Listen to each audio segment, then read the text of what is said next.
7th, which was released yesterday. This report confirms what we already have known for 5 months, that Hamas and the other Gaza terror groups raped, abused, shot, and committed other heinous atrocities against the murder victims and the hostages, both female and male.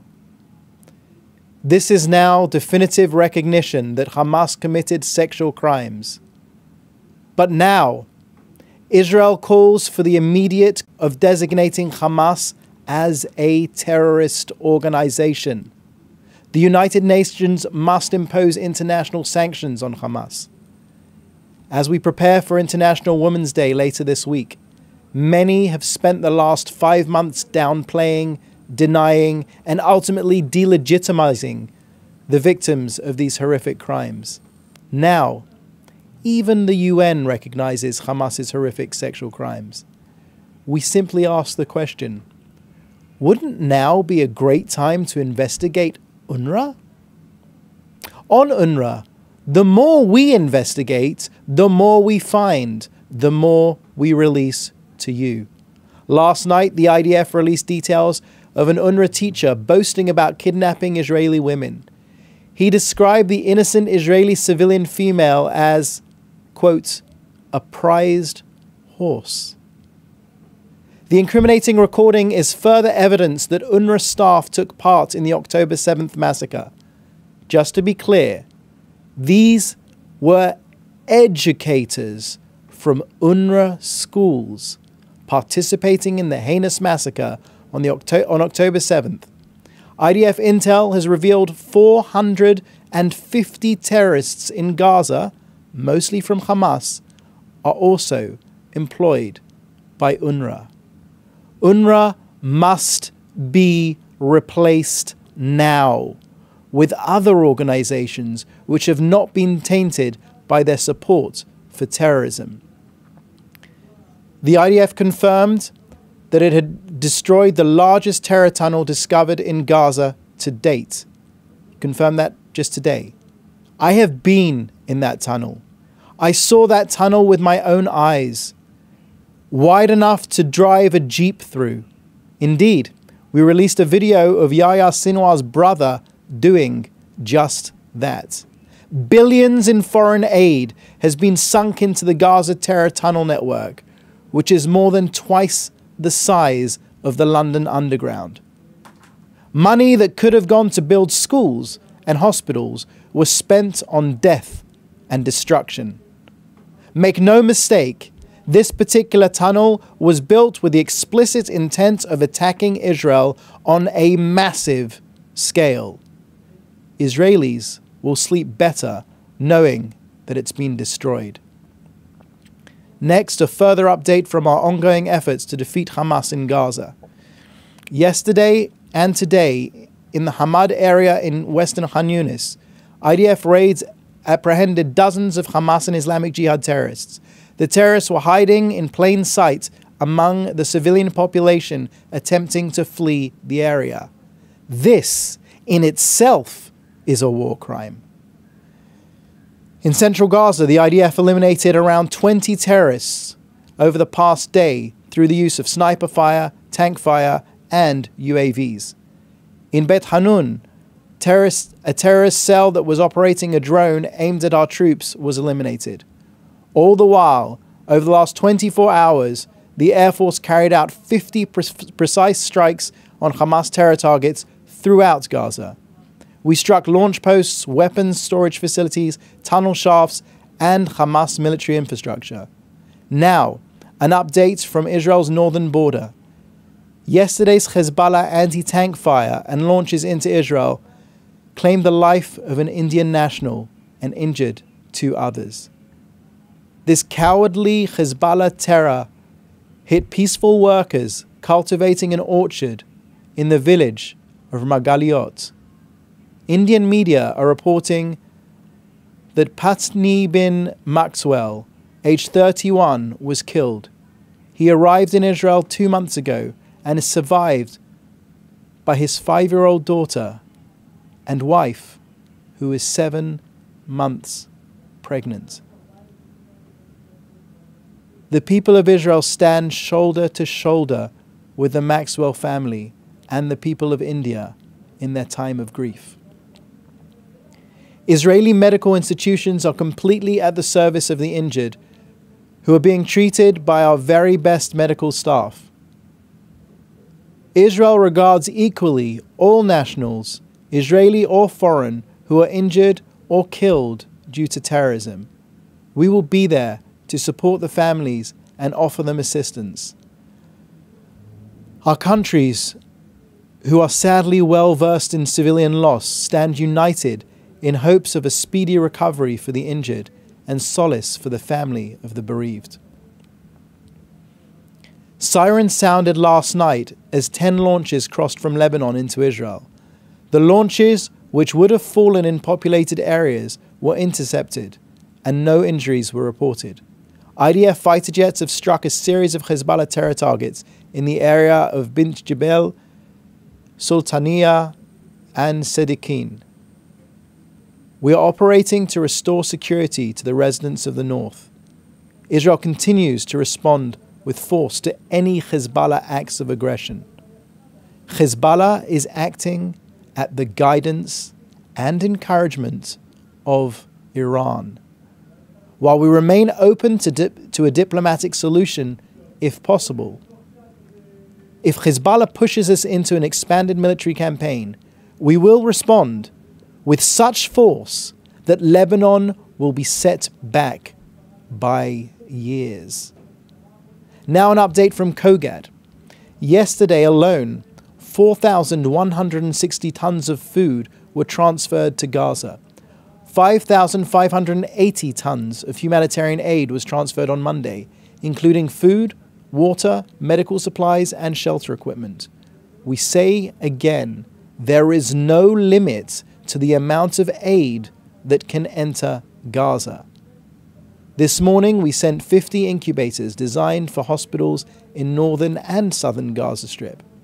The incubators donated by UNICEF will be delivered to the following hospitals: Shifa Hospital, Kamal Adwan Hospital, European Hospital, Nasser Hospital, and Aqsa Hospital. A convoy carrying food was coordinated to the northern Gaza Strip. Yesterday, 4 tankers of cooking gas and 3 tankers of fuel went into Gaza. Today, between the hours of 10 o'clock in the morning and 2 o'clock in the afternoon, the IDF will pause operations in the Sheikh Al-Yamini West neighborhood in Deir el-Balah, central Gaza Strip, in order to enable movement of humanitarian aid. That brings us to the end of today's briefing. I will now take your questions. Please type them in the chat and let us know what outlet you're with. Thank you. Thank you. First question from Jodie Cohen, World is One News in India. What is the government doing to ensure that foreign workers from India and other countries are protected from cross-border attacks when they come to work in Israel?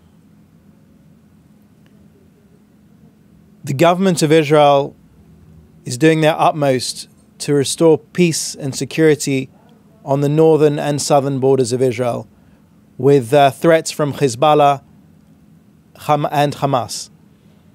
As far as those foreign nationals, including our dear friends and allies, the Indians, which were affected by yesterday's attack, we will do our utmost to give the very best Israeli medical attention and care from our finest doctors and medical staff to those injured, and we will do our utmost to send solace and stand with the people of India at this hard time. Thank you. Another question from Emily Rose of Reuters. Is there any comment on progress made in ceasefire talks and expediting the distribution of aid to northern Gaza? Emily, thank you very much for the question. As far as the ceasefire talks are concerned, we have put our cards on the table. We have stated what we need very clearly, and we won't be negotiating via the media.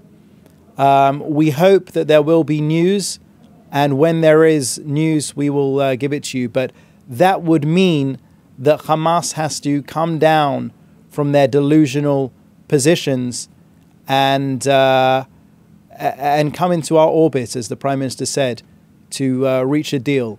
I will say to anyone who is concerned about humanitarian issues and humanity in general, to call on Hamas to immediately, without any preconditions, without any conditions of any kind, to release the Israeli men, women, children, toddler and baby currently being held in Gaza. It is a crime against humanity, and those 134 Israelis must come home to their families. As far as aid into Gaza, northern and southern Gaza, I will stress again that there is no limit on the amount of aid. There is questions in certain areas, certain pockets as to distribution. We've already spoken amply about UNRWA and the problems there. We are working on a day-to-day basis to ensure that aid gets to the civilians of Gaza who need it and is not stolen by Hamas and their enablers. Thank you. Question from Leah Soroka from the Washington Post. Turkish authorities have detained 7 people suspected of selling information to the Mossad, Israel's intelligence service, including a former Turkish public official. The state-run news agency reported Tuesday. Any comments? So I'm sorry, I have actually not seen those reports, so I don't have anything to add. Question from Jim Williams at Zenga International News Service, Washington, D.C. Are the food drops to Gaza by the US being coordinated with the Israeli government? Of course. I mean, anything being dropped into Gaza needs to be coordinated with the Israeli government, and is being coordinated with the Israeli government. Question from Joel Pollack at Breitbart News. Could you give us a sense of the proposal for a diplomatic solution to the problems on the northern border? Is the US proposing that Israel give up territory or move its own troops back from its international boundaries? So fair play for the question, Joel, but we won't be negotiating through the media on this either. What I can say is that Israel is open and would be happy to reach a diplomatic end to the ongoing violence that we're seeing on the northern border from the aggression of Hezbollah. But that would revolve around the UN Resolution 1701. That would mean that they need to get back past the Litani River. These are not secrets. Everyone that is read up on the subject knows exactly where Hezbollah should be and shouldn't be. Now, if we can't reach, as I've said, if we can't reach a diplomatic understanding, then the military card is still very much ready to be played. And Hezbollah will regret having tried us. To quote the President of the United States at the beginning of the war, don't. Question from Alon Avital at NPR. Can you please comment on the reports saying the talks in Cairo have ended without any breakthrough or agreement? I don't have anything to add to those reports. I can reiterate again that the 134 Israelis are being held against their will. It is a crime against humanity, and we call upon the international community to immediately demand their immediate release. Now, what I can tell you historically, what we've seen until now, having already ensured the safe return of 112 of our people from the clutches of Hamas, is that one thing that works is military pressure against Hamas. Hamas understands military pressure, and we are bringing it to them. We have taken out 18 out of 24 Hamas battalions. We are moving forward with our mission.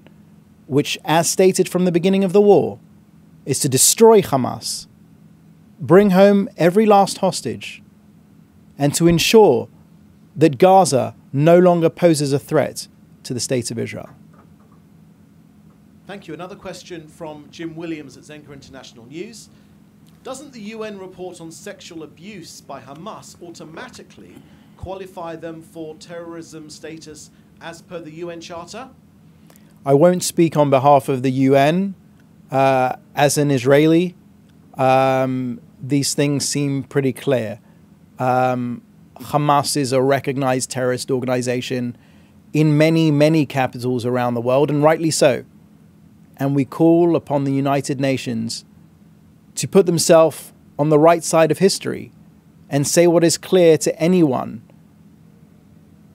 who saw, who witnessed, who read about what happened on October 7th. Call it what it is. Hamas is a terror organization. Final question from Jean-Philippe Rubin at Breslov Israel Media Group.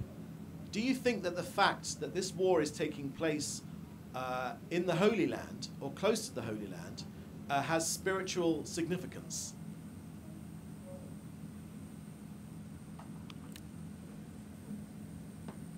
The roots of the Jewish people to the land of Israel go back thousands of years. This war is not so much about history or religion.